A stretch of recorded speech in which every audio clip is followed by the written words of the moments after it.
Ora, la bontà è sempre al vostro fianco. Cappuccino, andate al bar, gli dite 4 cappuccini da portare via. E vi danno 4 barattoli così. Don Abbondio alla presenza del cardinale e dell'innominato. Questo che già gli era vicino per tenersi lontano da quell'altro signore che intanto dava un'occhiatina di sotto in su, ora l'uno, ora l'altro, seguitando ad almanaccar tra sé che cosa mai potesse essere tutta quella rigeria. S'accostò di più, fece una riverenza e disse: «Ma non mi significato che signora illustrissima mi voleva a me, ma io credo che abbiano sbagliato». «Non hanno sbagliato», rispose Federico. «Ho una buona nuova da darvi e un consolante, un suavissimo incarico. Una vostra parrocchiana che avrete pianta per smarrita, Lucia Mondella, e ritrovate qui vicino, in casa di questo mio caro amico. E voi andrete ora con lui e con una donna che il signor curato di qui è andato a cercare. Andrete, dico, a prendere quella vostra creatura e l'accompagnerete qui». Don Abbondio fece di tutto per nascondere la noia, che dico, l'affanno e l'amaritudine che gli dava una tale proposta. O comando che fosse, e non essendo più a tempo a sciogliere e a scomporre un versaccio già formato sulla sua faccia, lo nascose chinando profondamente la testa in segno d'ubbidienza, e non alzò che per fare un altro profondo inchino all'innominato, con un'occhiata pietosa che diceva: «Sono nelle vostre mani, abbiate misericordia, parcere subjectis». Perdonare ai sottomessi, di Ergilio Eneida Sesto. Gli domandò poi il cardinale che parenti avesse Lucia. Distretti e con cui viva o vivesse erano anche la madre, rispose Don Abbondio. E questa si trova al suo paese? Monsignor sì, giacché, riprese Federico, quella povera giovane non potrà essere così presto restituita a casa sua. Le sarà una gran consolazione di vedere subito la madre, quindi se il signor curato di qui non torna prima che io vada in chiesa, fatemi voi il piacere di dirgli che trovi un baroccio o una cavalcatura e spedisca un uomo di giudizio a cercare quella donna per condurla qui. E se andassi io, disse Don Abbondio. No, voi, v'ho già pregato d'altro, rispose il cardinale. Dicevo, replicò Don Abbondio, per disporre quella povera madre, è una donna molto sensitiva, e ci vuole uno che la conosca e la sappia prendere per il suo verso, per non farle male invece che bene. Per questo vi prego di avvertire il signor curato che scelga un uomo di proposito. Voi siete molto più necessari altrove, rispose il cardinale. E avrebbe voluto dire, quella povera giovane ha molto più bisogno di vedere subito una faccia conosciuta, una persona sicura in quel castello, dopo tante ore di spasimo, e in una terribile oscurità dall'avvenire. Ma questa non era ragione da dirsi così chiaramente davanti a quel terzo. Parve però strano al cardinale che Don Abbondio non avesse intesa per aria, anzi pensata da sé, e così fuori di luogo gli parve la proposta l'insistenza, che pensando di averci essere sotto qualcosa.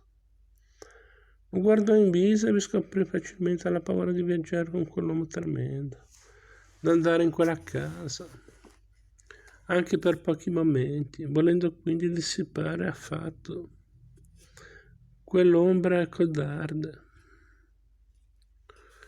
e non piacendogli di tirare in disparte il curato e di bisbigliar con lui in segreto, mentre il suo nuovo amico era lì in terzo, Pensò che il mezzo più opportuno era di far ciò che avrebbe fatto anche senza questo motivo. Parlare all'innominato medesimo, e dalle sue risposte Don Abbondio intenderebbe finalmente che quello non era più un uomo da avere paura. Da averne paura. S'avvicinò dunque all'innominato e con quell'aria di spontanea confidenza che si trova in una nuova e potente affezione, come in un'antica intrinsichezza, non crediate, gli disse, che io mi contenti di questa visita per oggi. Voi tornerete, non è vero? In compagnia di questo ecclesiastico da bene. Sì, tornerò. Sì, io tornerò, rispose l'innominato. Quando voi mi rifiutaste, rimarrei ostinato alla vostra porta come il povero. Ho bisogno di parlarvi, ho bisogno di sentirvi, di vedervi. Ho bisogno di voi. Federico gli prese la mano, gliela strinse e disse: favorite dunque di restare a desinare con noi. V'aspetto, intanto io vado a pregare e a rendere grazie col popolo. E vai a cogliere i primi frutti della misericordia. Don Abbondio a quelle dimostrazioni stava come un ragazzo pauroso che vedeva uno accarezzare con sicurezza un suo cagnaccio grosso, rabbuffato, con gli occhi rossi, con un omaccio famoso per morsi e per spaventi, e senza dire al padrone che il suo cane è un buon bestione, quieto, quieto. Guarda il padrone e non contraddice né approva, guarda il cane e non ardisce accostarglisi, per timore che il buon bestione non gli mostri i denti. Forse anche per fargli le feste, non ardisce allontanarsi per non farsi scorgere. E dice in cuor suo se fosse a casa mia.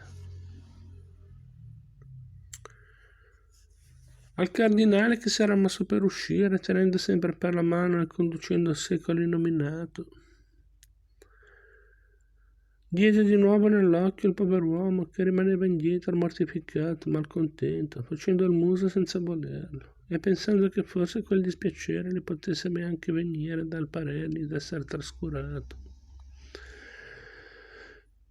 E come lasciato in un canto, tanto più in paragone d'un facinoroso, così ben accolto, così accarezzato. Se li voltò nel passare, si fermò un momento e con un sorriso amorevole gli disse: signor curato, voi siete sempre con me nella casa del nostro buon padre, ma questo perierat et inventus est. Era perduto ed è stato ritrovato. Sono parole della parabola del figlio il prodigo. Oh, quanto me ne rallegro, disse Don Abbondio, facendo una gran riverenza a tutte e due in comune. Dopo aver appreso dal cappellano che erano pronte le 2 mule e la lettiga che avrebbe accolto Lucia, il cardinale salutò gli ospiti e si avviò dalla parte che conduceva alla chiesa. Così i 2 compagni di viaggio rimasero soli in una stanza. La mula di Don Abbondio.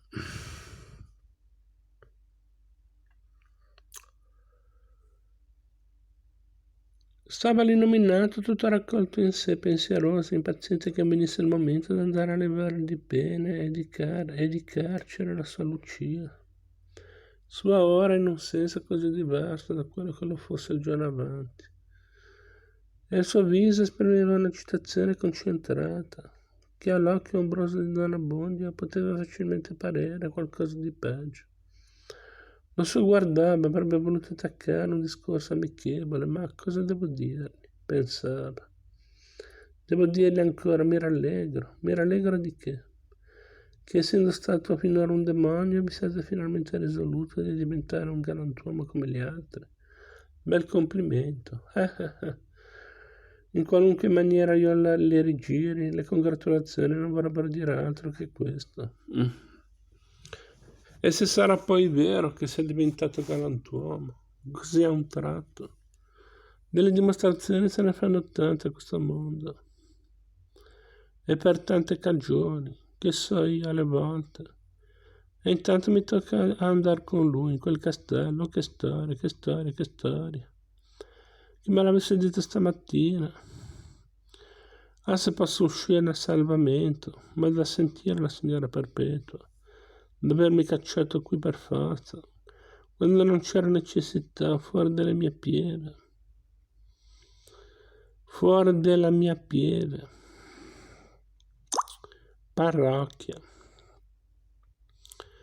E che tutti i parroci d'intorno accorrevano anche più da lontano, e che non bisognava stare indietro, e che questo e che quest'altro, e imbarcarmi in un affare di questa sorta, povero me. Eppure qualcosa bisognerà dirgli a costui, e pensa e ripensa. Aveva trovato che gli avrebbe potuto dire. Non mi sarei mai aspettato questa fortuna di incontrarmi in una così rispettabile compagnia. E stava per aprire bocca quando entrò l'aiutante di camera, col curato del paese, il quale annunziò che la donna era pronta nella lettiga. E poi si voltò a Don Abbondio per ricevere da lui l'altra commissione del cardinale. Don Abbondio se ne sbrigò come poté in quella confusione di mente, e accostatosi poi all'aiutante gli disse: «Mi dia almeno una bestia quieta, perché dico la verità, sono un povero cavalcatore». «Si figuri», rispose l'aiutante con un mezzo sogghignio, «è la mula del segretario, che è un letterato». «Basta», replicò Don Abbondio e continuò pensando, «il cielo me la mandi buona». Il signore s'era incamminato di corsa al primo avviso, arrivato all'uscio s'accorse di Don Abbondio, che era rimasto indietro. Si fermò ad aspettarlo e quando questo arrivò frettoloso in aria di chiedere perdono l'inchinò e lo fece passare avanti, con un atto cortese e umile, cosa che raccomandò alquanto allo stomaco al povero tribolato. Ma appena messo piede nel cortiletto vide un'altra novità che gli guastò quella poca consolazione. Vide l'illuminato andare verso un canto, prendere per la canna con una mano la sua carabina, poi per la cinghia con l'altra. E con un movimento spedito, come se facesse l'esercizio, mettersela a darmi a corpo. Oi, pensò Don Abbondio, cosa vuol farne di quell'ordigno costui? Bel cilizio, bella disciplina da convertito. E se risalta qualche e se risalta qualche grillo, oh che spedizione, oh che spedizione. Se quel signore avesse potuto appena sospettare che razza di pensieri passavano per la testa del suo compagno, non si può dire cosa avrebbe fatto per assicurarlo. Ma era lontano le mille miglia da un tal sospetto, e Don Abbondio stava attento a non far nessun atto che significasse chiaramente «non mi fido di Vossignoria», che è un letterato, fisicamente quindi un da poco. Così c'è da sospettare che la pensasse anche il Manzoni, che in questo punto poteva anche forse alludere a se stesso, Carlo Steiner. Piace comunque la garbata ironia manzoniana contro i letterati.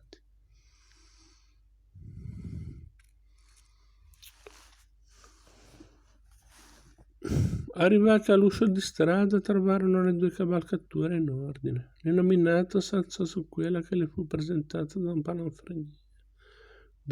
un palafreniere. Bici non ne ha, disse all'aiutante di camera Don Abbondio, rimettendo all'intero il piede che aveva già alzato verso la staffa. Vada pur su di buon animo, è un agnello. Don Abbondio, arrampicandosi alla sella, sorretto dall'aiutante, su, e a cavallo. La lettiga, che era innanzi qualche passo, portata da due mule, si mosse a una voce del lettighiero e la comitiva partì. La vicinanza dell'illuminato mette in grave imbarazzo il povero Don Abbondio, il quale rumina tra sé mille pensieri, ispirati alla sua concezione pavida ed egoistica della vita. Si noti il fino umorismo del Manzoni nel dare espressione al soliloquio del curato.